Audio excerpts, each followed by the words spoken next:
Students, welcome back to your channel Maths वाला and I am your maths teacher Sanjana Jaiswal. In this video lecture हम discuss करेंगे कि paper में जो important questions हैं वो कौन कौन से हैं, हर एक चैप्टर से कौन कौन सा ऐसा इम्पोर्टेंट क्वेश्चन है जिसकी पॉसिबिलिटी है कि हाँ पेपर में आ सकता है। तो आज हम डिस्कस करेंगे चैप्टर 1, चैप्टर 2, चैप्टर 3 के बारे में। तो चैप्टर 1 से स्टार्ट करते हैं। तो जो आपका फर्स्ट एग्जाम्पल है इसमें यूक्लिड एल्गोरिदम पर बेस्ड जो आपका चैप्टर फर्स्ट का पहला एग्जाम्पल है वो बहुत ही इम्पोर्टेंट है। और ऐसा ज़रूरी नहीं कि आपको केवल इसी प्रकार का डायरेक्ट यही नंबर दे, नंबर चेंज भी कर सकता है। तो जैसे आपको एचसीएफ जानते हैं, पहले से निकालना जानते हैं, आप लोग पहले से सीखे हैं। बड़े वाले नंबर को डिविडेंड के तौर पर और छोटे वाले नंबर को डिवीज़र के तौर पर इस तरीके से रख लेते हैं, ठीक है। उसके बाद 12,576 इससे आप डिवाइड करेंगे। जैसे आपको यहाँ पर सॉल्व है 3 बार ले जाएंगे, ठीक है। तो जो आपका रिमाइंडर बचेगा, अब उसको आप डिवीज़र बना लेंगे अपने बचे हुए पोर्शन के लिए। इस डिवीज़र के लिए जो आपका रिमाइंडर आएगा उसको आप डिवीज़र के तौर पर यूज करेंगे और ये आपका डिविडेंड हो जाएगा। जो पहली बार में डिवीज़र है वो क्या हो जाएगा, डिविडेंड। अब ये डिविडेंड हो गया और जो आपका रिमाइंडर आया है यानी कि रिमाइंडर जो है आपका यानी कि 420, अब ये क्या करेगा, डिवीज़र का काम करेगा। क्या करेगा, डिवीज़र का काम करेगा, इसको डिवाइड करेगा। देन फिर जो क्वोशिएंट आएगा वो क्या हो जाएगा, उससे हमें कोई फ़र्क नहीं पड़ता क्वोशिएंट क्या आता है क्या नहीं। अपने जो रिमाइंडर बचेगा वो क्या हो जाएगा, डिवीज़र। और फिर से जो अपना यहाँ डिवीज़र था वो क्या हो गया, डिविडेंड। फिर से हम टेबल में पढ़ेंगे और उसको सॉल्व करेंगे। तो आप पहले इसको सीख चुके हैं, मुझे ज़्यादा डिस्क्राइब करने की ज़रूरत नहीं है। तो आप लोग इसका रिवीजन करते रहिए। इसके बाद देखिए आपका जो एग्जाम्पल नंबर 2 है वो तो इज़ नॉट टू इम्पॉर्टेंट जितना कि एग्जाम्पल नंबर 3। एग्जाम्पल नंबर 3 को मार्क कर लीजिएगा, एग्जाम्पल नंबर 1, एग्जाम्पल नंबर 3। उसके बाद एक्सरसाइज 1.1 में आपका जो क्वेश्चन नंबर 4 और 5 is very important question. Question number 4 और 5 बहुत ही इंपॉर्टेंट है, इसे एक बार ज़रूर रिकॉल कर लीजिएगा, ठीक है। आपको जो भी क्वेश्चन मार्क कराए जा रहे हैं, अगर उसमें कोई दिक्कत हो आप कमेंट बॉक्स में कमेंट करके पूछ लीजिएगा, इस पर आपका सोल्यूशन आपको ज़रूर दिया जाएगा। अब एक्सरसाइज 1.2 में देखिए, इसके जो एग्जाम्पल्स है उसको मैंने स्किप कर दिया है। एक्सरसाइज 1.2 में देखिए क्वेश्चन नंबर 6 बहुत ही इंपॉर्टेंट क्वेश्चन है। क्वेश्चन नंबर 6 बहुत ही इंपॉर्टेंट है और फ्रिक्वेंटली पूछा जा चुका है। और क्वेश्चन नंबर 4 भी बहुत ही इंपॉर्टेंट क्वेश्चन है, ये कई बार पूछे जा चुके हैं, इसलिए आप इसको एक बार रिकॉल करके तब पेपर में जाइएगा। और क्वेश्चन नंबर 2 आपको सिंपल सा फॉर्मूला है, आप ये क्लास 6 से पढ़ते आ रहे हैं कि 2 नंबर के एलसीएम और एचसीएफ का जो प्रोडक्ट होता है वो नंबर के प्रोडक्ट के यानी कि उन दोनों नंबर्स के प्रोडक्ट के इक्वल होता है। आपको एलसीएम और एचसीएफ निकालना है, फाइंड आउट करना है कि ये दोनों इक्वल होते हैं कि नहीं। मतलब यहाँ पर प्रूव करना है, verify that LCM and HCF का जो प्रोडक्ट होता है वो नंबर के प्रोडक्ट के बराबर होगा। तो इन दोनों का एलसीएम निकालेंगे, इन दोनों का एचसीएफ निकालेंगे और जो आएगा उसका आप प्रोडक्ट कर देंगे। वो प्रोडक्ट देखेंगे क्या इन दोनों नंबर के प्रोडक्ट के बराबर आता है, यानी कि इन दोनों का मल्टीप्लाई करने पर जो एलसीएम और एचसीएफ आया है, इन दोनों का मल्टीप्लाई करने पर जो आंसर आपका आएगा क्या वो इन गिवन नंबर के मल्टीप्लिकेशन पर आता है, क्या इन गिवन नंबर के मल्टीप्लिकेशन पर आएगा, ठीक है।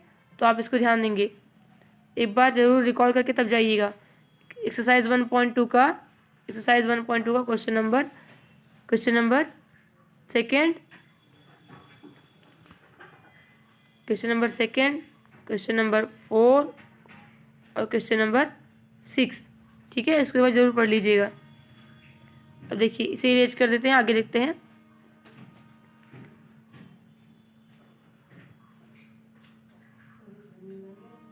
क्वेश्चन नंबर 5 पे आपको देखिए जो थ्योरम 1.2 है, नेक्स्ट क्वेश्चन में थ्योरम 1.2 की so that it is a rational number √2 is irrational number, √2 is irrational number, यही आपको दिखाना है। तो आप ये क्लास में पढ़े होंगे पहले से ही, एक बार रिकॉल करा देते हैं। जब भी इस प्रकार का क्वेश्चन आता है आप इसका कंट्रोवर्सी मान के चलिए, मतलब कॉन्ट्रास्ट मान के चलिए, इसका उल्टा है ना, कि आपको क्या मिलेगा। मान लेते हैं कि √2 क्या है, रेशनल है, क्या है, रेशनल है, तब इसको 1a/b के फॉर्म में होना चाहिए ना। को प्राइम नंबर होना चाहिए इनके जो अपान में होते हैं, यानी कि दोनों जो नंबर होते हैं न्यूमरेटर और डिनोमिनेटर क्या होना चाहिए, को प्राइम होना चाहिए। अब देखिए यहाँ पर क्या क्या लिखा है, 2 डिवाइड से स्क्वायर बाय द थ्योरम। आप इसके ऊपर रिकॉल कर लेंगे, नहीं आएगा तो आप बता दीजिएगा, इसको हम अच्छे सॉल्व करके वीडियो बना के भेज देंगे आपको, ठीक है। और जितने भी क्वेश्चन आपको मार्क कराए जा रहे हैं उस पर आप थोड़ा ध्यान दीजिएगा, पेपर से पहले उसके ऊपर जरूर पढ़ के जाइएगा। चलिए देखते हैं नेक्स्ट क्वेश्चन आपका क्या है। एग्जाम्पल 10 भी बहुत ही इंपॉर्टेंट क्वेश्चन है। एग्जाम्पल 10 क्या है, बहुत इंपॉर्टेंट है, ठीक है। एग्जाम्पल 10 एक बार देख कर जाइएगा। एग्जाम्पल 10 और एग्जाम्पल 11 भी, क्योंकि इस टाइप के क्वेश्चन पूछे जाते हैं, ठीक। और ये एक्सरसाइज 1.3 का question number second, exercise 1.3 question number second बहुत ही इंपॉर्टेंट है, देख लीजिएगा इसको एक बार। तो क्वेश्चन नंबर सेकेंड, एग्जाम्पल 11 और एग्जाम्पल 10 बहुत इंपॉर्टेंट है, इसको देख लीजिएगा। देखते हैं अपने नेक्स्ट, आगे बढ़ते हैं। एक्सरसाइज 2.1, इसमें क्या होता है, आपको जीरोस फाइंड आउट करने होते हैं। क्या फाइंड आउट करने होते हैं, जीरोस। और जीरोस क्या होता है पता है, ये नॉर्मली से है। नॉर्मल इसमें क्या होता है बेसिकली, कि जो आपका लाइन है, यानी कि जो कर्वेचर है, जो भी आपका बनेगा ग्राफ, वो एक्स एक्सिस को कितने पोजीशन पर, कितने पॉइंट्स पर डिवाइड करता है। सपोज दैट आपका ग्राफ कुछ इस तरीके से बना है, एक मिनट इसको साफ कर दें तब बताएं। देखिए सपोज दैट आपका ग्राफ कुछ इस तरीके से बना है और ये आपकी लाइन है ऐसे, ठीक। अब ये लाइन जो है, ये कर्व जो है, इक्वेशन का जो कर्व है, वो एक्स एक्सिस को कितने पॉइंट पर डिवाइड कर रहा है, एक पॉइंट ये, दूसरा पॉइंट ये, तीसरा पॉइंट ये, यानी कितने जीरोज हैं इसके, 3 जीरोज हैं। कितने जीरोज हैं, 3 जीरोज हैं, ठीक है। तो आपका ये जितना भी है, देखिए इसमें कोई जीरोज नहीं है, क्योंकि इसमें कहीं डिवाइड नहीं कर रहा है। यहाँ पर एक जीरो है ना, यहाँ पर 1 2 3 जीरोज हैं, यहाँ पर 2 जीरोज हैं, यहाँ पर 1 2 3 4 जीरोज हैं इसके, और इसके यहाँ पर 1 2 3, इसके कितने जीरोज हैं, 3 जीरोज हैं, ठीक है। तो आप इसको एक बार रिकॉर्ड करके जाइएगा। अब देखिए यहाँ पर जो आपका एग्जाम्पल 3 है, एग्जाम्पल 3 बहुत इंपॉर्टेंट है। ये कह रहा है find the zeros of the polynomial x² - 3 and verify the relationship between zeros. आप जानते हैं कि अगर कोई क्वाड्रेटिक इक्वेशन है तो उसके 2 जीरोज होते हैं। किसी क्वाड्रेटिक इक्वेशन के 2 जीरोज होते हैं, कौन से होते हैं, एक अल्फा और एक बीटा, ठीक है। अगर इक्वेशन क्वाड्रेटिक है तो 2 जीरोज होंगे, क्यूबिक है तो 3 जीरोज होंगे, ठीक। तो अल्फा प्लस बीटा होता क्या है, ये होता है -b/a। क्या होता है, -b/a। और b/a जानते हैं क्या होता है, b/a जानते हैं ना, ax² + bx + c में b क्या होता है, ये b और ये a, इस स्क्वायर का कोफिशिएंट a और इसका कोफिशिएंट b। इसका जो एडिशन होता है वो माइनस, यानी कि रूट्स का जो एडिशन होता है वो -b/a के बराबर होता है, और रूट्स का जो मल्टीप्लिकेशन होता है, यानी कि प्रोडक्ट जो होता है, वो c/a के बराबर होता है। तो पहले आपको इसके जीरोस फाइंड आउट करने हैं, उसके बाद रिलेशनशिप बतानी है। तो हम चलिए जीरोस फाइंड आउट कर लेते हैं एक बार इसकी जीरोस फाइंड आउट कर लेते हैं। आपका क्वेश्चन क्या है, x² - 3 = 0, तो x² = 3, x = √+ -3। इट मीन्स के 2 जीरोज हैं, पहला क्या है +3 + √3, दूसरा क्या है ये +√3, दूसरा क्या है -√3, ठीक है। थोड़ी सी क्लैरिटी आपको कम आ रही होगी तो कमेंट में ज़रूर बताइएगा, ताकि इसको हम लोग और इम्प्रूव कर सकें, ठीक है।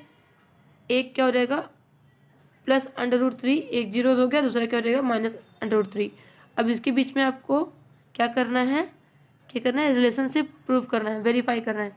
देखते हैं क्या सच में रिलेशन वेरीफाई हो रहा है कि नहीं, ठीक। इन जीरोज़ को यहीं रहने देते हैं। अब देखिए रूट्स का सम क्या होता है, अल्फा + बीटा = -b/a। अभी आपको बताया गया -b/a। b क्या होता है, ax² + bx + c में b क्या है, ये कोफिशिएंट। इस पूरे इक्वेशन में कहीं आपको x दिखा क्या, एक्स स्क्वायर माइनस 3 में कहीं एक्स दिख रहा है नहीं, यानी कि बी क्या है, 0 है। तो हम चेक करते हैं, यानी कि बी 0 है, 0 से किसी भी नंबर को डिवाइड करेंगे 0 ही आएगा, यानी कि अल्फ़ा प्लस बीटा क्या आना चाहिए, 0 आना चाहिए। Let us check that. √3 आपका पहला जीरोज़ है, प्लस माइनस √3 दूसरा जीरोज़ है, ठीक है। तो इसको हम देख लेते हैं, ये क्या आएगा, 0 आएगा, क्या आएगा, 0। तो हाँ, इसका वेरीफाई हो गया कि मिड टर्म क्या है, इसका 0 है। अब देखिए, अब इसके लिए हम अल्फ़ा इंटू बीटा चेक करते हैं। अल्फ़ा इंटू बीटा कैसे चेक करेंगे, आप देखिए अल्फ़ा इंटू बीटा कैसे चेक करते हैं। अल्फ़ा इंटू बीटा यानी कि जीरोज़ का प्रोडक्ट सी बाई ए होता है ना, सी बाई ए। तो सी क्या है आपका यहाँ पर, सी क्या है -3, ए क्या है 1। अब चेक करते ही आता है कि नहीं, अल्फ़ा इंटू बीटा। तो अल्फ़ा क्या है आपका √3, बीटा क्या है -√3, प्लस माइनस माइनस √3 3। तो यानी कि हाँ, इसको हम कह सकते हैं ये दोनों वेरीफाई कर रहा है कि रूट्स जो है इसके, इनके रूट्स का प्रोडक्ट और इनके रूट्स का सम दिए गए क्वेश्चन के अकॉर्डिंग सेटिस्फाई कर रहा है, यानी कि क्या है, सही है, ठीक है। तो आपको इस तरीके से समझ के चलना है इसको। और ये मान के चलिए कि एग्जाम्पल नंबर 3 बहुत ही इंपॉर्टेंट है। एग्जाम्पल नंबर 3 इंपॉर्टेंट है, और इस टाइप के और भी क्वेश्चन है जो पूछे जा सकते हैं, ठीक है। केवल नंबर चेंज करके आएगा, ऐसा नहीं कि आपको पूरा A to Z वही दे देगा, नंबर चेंज करके देगा, तो भी आपको दिक्कत नहीं होनी चाहिए। अब देखते हैं आपका ये, जैसे फाइंड द क्वेश्चन नंबर, ये एग्जाम्पल नंबर 4 है, इस तरीके से पूछा जाता है। Find a quadratic polynomial the sum and the product of whose zeros is -3 and 2 respectively, यानी कि अल्फ़ा प्लस बीटा, ये क्या है, जीरोज का सम क्या है -2, क्या है -2, -2, ठीक है। और अल्फ़ा इंटू बीटा क्या है, अल्फ़ा इंटू बीटा है, सॉरी यहाँ पर आपको दिया गया है -3, जीरोस का सम क्या दिया गया है -3, और जीरोस का प्रोडक्ट क्या दिया गया है 2। तो जानते हैं ना इक्वेशन कैसे बनता है, आपका फॉर्मूला क्या होता है, x² minus alpha plus beta, alpha plus beta into का x plus alpha beta equal to 0, यही होता है ना। तो x² minus alpha plus beta क्या है -3 इंटू का x plus alpha into beta क्या है 2 इक्वल टू 0।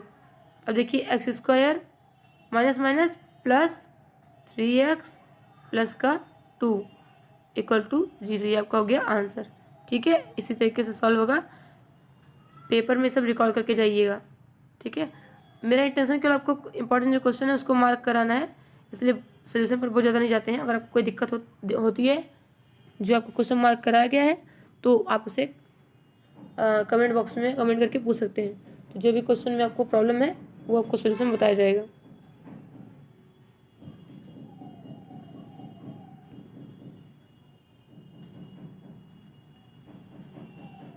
तो देखिए, इसे एक्सरसाइज 2.2 में है, इसका केवल क्वेश्चन नंबर 2 ही इम्पोर्टेंट है, क्वेश्चन नंबर 2 इम्पोर्टेंट है, ठीक है। क्वेश्चन नंबर 2 का बहुत इंपॉर्टेंट है, देख के जाइएगा। जैसे अभी आपको बताया गया ना, ये क्या दिया, पहला वाला आपको दिया क्या है, product sum of alpha and beta, zeros का सम, और दूसरा वाला क्या है, अल्फ़ा इंटू बीटा, जीरोज़ का प्रोडक्ट। तो आप जानते ही हैं, जानते हैं फॉर्मूला ना, अभी पढ़ के आ रहे हैं जस्ट।